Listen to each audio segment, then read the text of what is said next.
everybody, welcome back to another video. Sorry I have not been uploading, been on a hiatus because of school shit and everything, but I'm back. I'll try to get as much content out as I can, but today we're gonna do Infinityboy108's episode 4 of the Island roleplay. So it's pretty beefy, so let's get right into it. So it starts off with Scott, Tim, and Anthony. Not Scott, Tim, and Anthony. Scott, Tim, and Alan. Sorry. Scott, Tim, and Alan. They jump into the river from last episode, and yeah, they go down into this cave. What they find inside will terrify you. Well, terrified them, but it was this tribe member that was holding. That was like I guess, I don't know. Like there was a kid, like the blue hooded guy from the first episode, right in next to him, like he was carrying him inside, but the tribe member, well, first Skull called out to the tribe member, and then the tribe member just turned around and shot him, pew, in the with the poison dart. And when he woke up, he was in a jail cell. So was Alan and Tim, and I like that they incorporated the mountain, so it gets an up. This then leads to one of the guards of the jail cells goes up and I guess the leader, where the leader makes this funny comment about Manuel to his right hand man, I guess, but he says to grab Tim from the middle cell, and they're like, no, don't get Tim, and then the leader briefly explains that he's needed for the beast. And we're gonna find out who the beast is shortly. But before that, they take Tim away, and Alan and Scott are left just in the jail cells, which really sucks. Then it cuts to Anthony's group. You know, crazy guy Anthony. Ooh, crazy man. It cuts to his group. He comes from the forest with, I guess, a leaf hat. I guess he had a leaf hat. He gives one to. He wakes up Thomas, gives him one. He goes to Corey's tent, he gives him one. And then he explains that we have to move quickly because this shelter is getting apart, and it was heavy raining. It was raining there, and it was cool. So that happened, and they just started walking for a bit. After that, it cut back to Scott and Alan in the jail cells. The leader comes down to the jail cells, and he explains that oh, we're a civilization here, yada yada yada. You get the gist. That they need to go to the mines later to help get some materials for the arena fight with the beast. So they agree. They follow him up to the civilization, I guess, place, and he tells them to stay in like this little room bungalow thing. And after that happens, I guess they were waiting a bit too much, and they went out, and they start looking around a bit until the leader, I think his name is Derek, the leader Derek, he finds them and he gives them some mining tools, a mining hat and a pickaxe, and he gives them directions of how to go to the mines. And then I guess the doctor, the doctor that they met a bit earlier when Derek was showing them around, the doctor went up to Derek and said the kid is not looking too good. And to be completely honest, I think the kid is a blue hooded person. But you know, who am I? All of that getting up.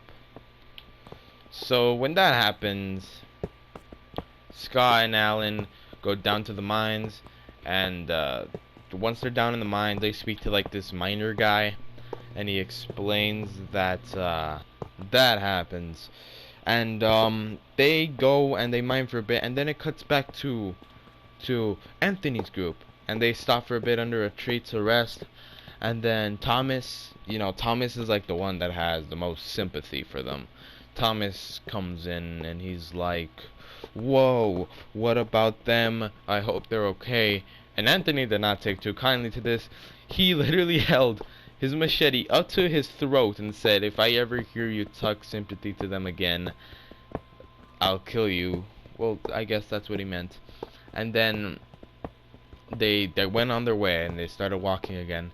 And then it cuts back to Alan and Scott mining, and then in the faint distance you hear, "It's time for the fight. Let's get the fight started," or some crap like that from Derek.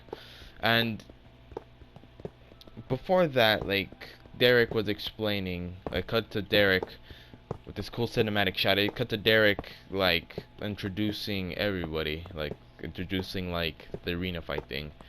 And then once they heard that, Alan and Scott, they I guess they went to go find like the arena place. So they went on their way. They went a little bit, and then they went up this ladder, and they were nearly there. But then before that, it cuts to Anthony's group again, and they're at the river from last episode, but they're on the other side of the river.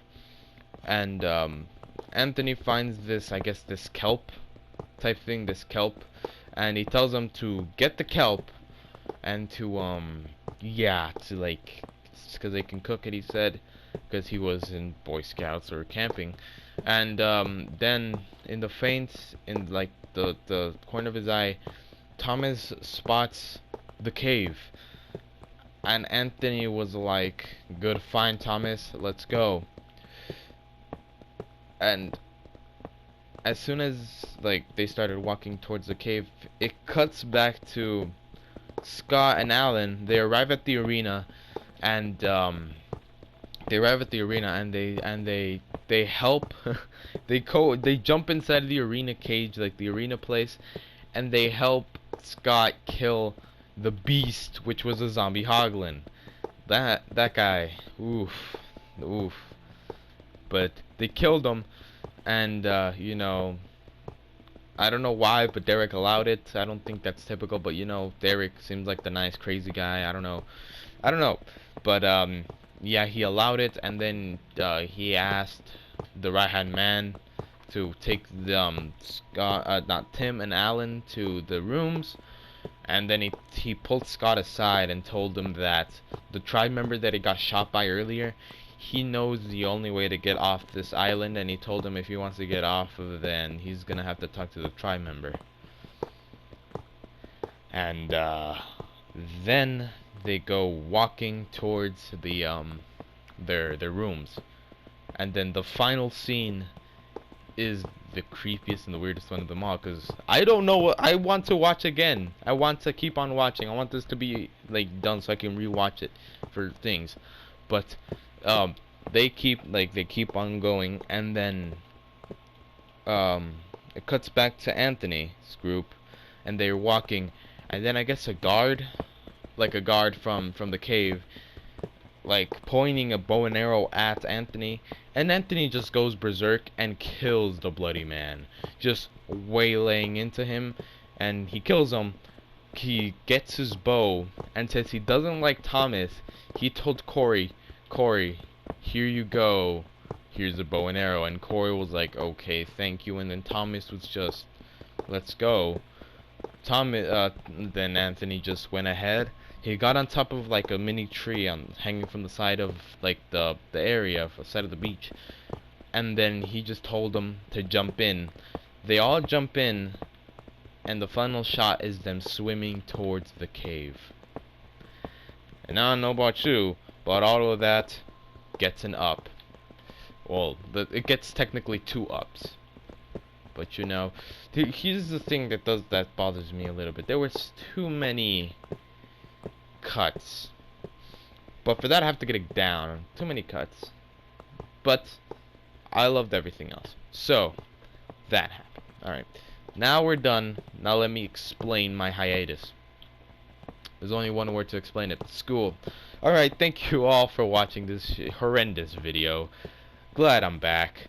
But you know, like, subscribe, all of that doo-doo-ness, and Also, leave a comment below telling me what roleplay to do next, to make an ups and downs on next, and I'll probably get to it a little bit after. Anyway, thank you all, and goodbye.